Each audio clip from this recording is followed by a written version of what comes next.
And perception go together, and it's 7 to 9% of the AP exam. You just saw the sensation video. Now let's look at perception. All right, sensation does not have meaning. It's stuff coming at your brain. Perception is basically an interpretation. All of those sensations are going to be interpreted, and that's what perception is. All right, let's see here. Perception, you got to pay attention first, and there are steps to perception. We'll cover those. Then we want to be aware of depth perception and some of our biases and the way we process top down and bottom up. Okay, here we go. First thing, sensation, stuff coming at your ear, a message, but no meaning. Your sense, like your ears, is a system to pick that up. That's sensation. All right, bottom up processing. You're trying to figure out the world. When you're looking at the pieces that come at you, that's called bottom up processing. When you're using interpretation to figure out what those pieces are, that's top down processing. Yes, that's a tiger. The pieces, bottom up, if I said, hey, it's at the zoo, interpretation, that would be top down. Both of those would help you see the tiger. Again, top down, hey, there's a dog in there, will help you find it. All right, the steps. Let's stay with vision. How do you see something? Step one, pay attention.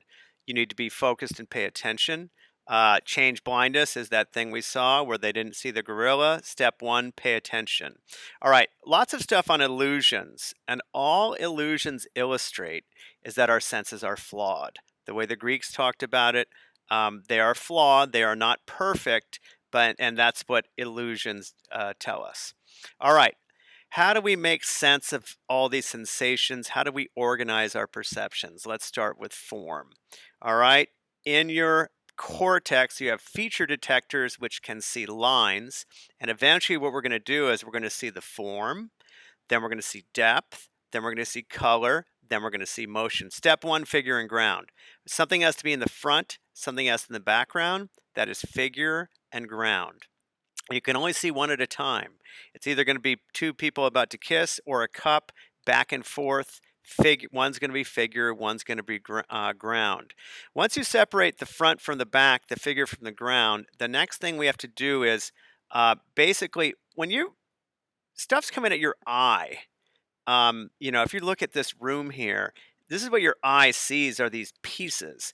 So what your eye has to do is put things together and group things, and that's called Gestalt principles. Basically, your eye just groups things. We tend to see continuity. Here, we'll see things that are close together, proximity. We tend to see similarities, and those are Gestalt principles.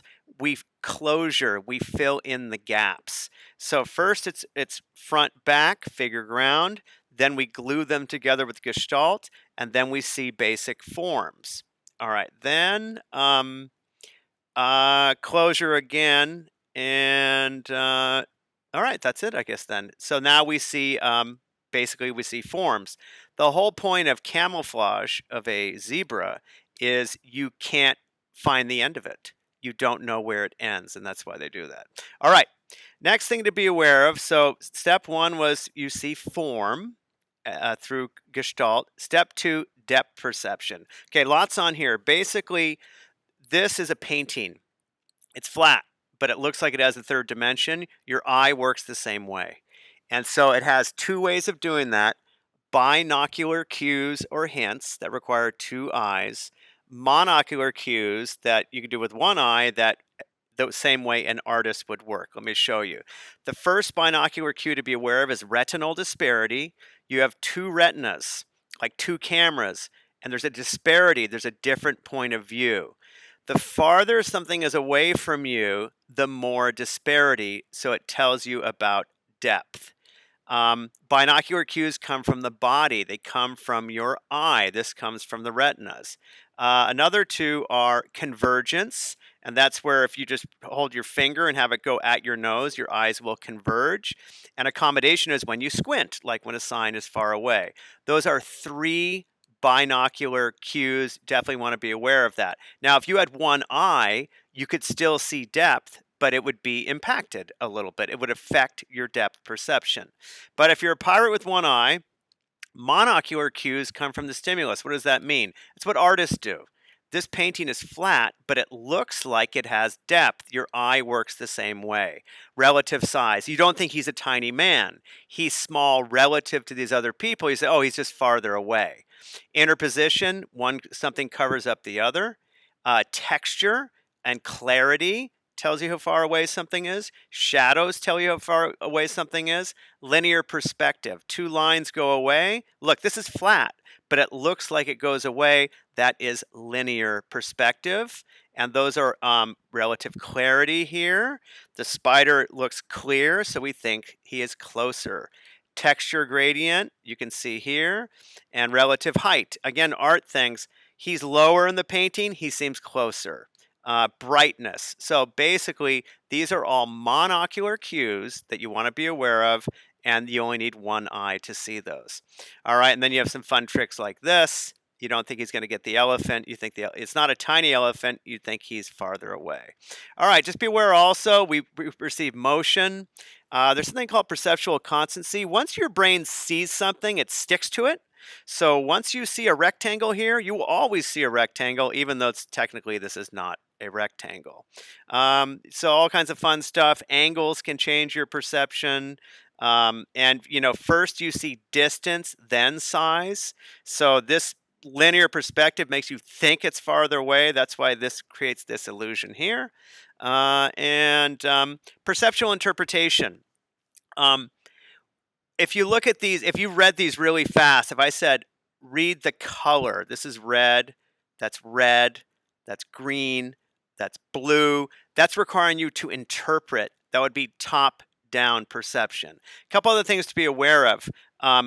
We have biases, and there's something called a perceptual set, and that means that you don't see things fairly or clearly. You have biases. For example, if someone said, old lady, old lady, old lady, old lady, and showed you this, you're more likely to see an old lady.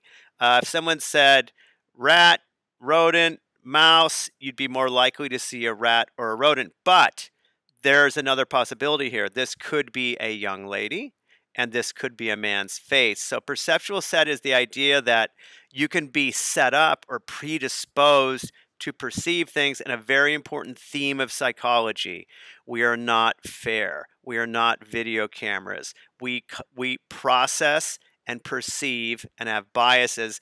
Part of that also is schemas generate expectations. If I say math teacher, you're going to expect a certain thing. So schemas also generate expectations.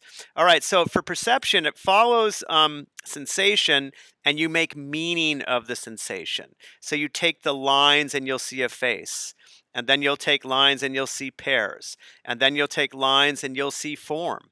And then you'll fill it in with depth. And then we already talked about color. And then just be careful, because we have our biases, and that's sensation and perception, and that's 7 to 9% of the test.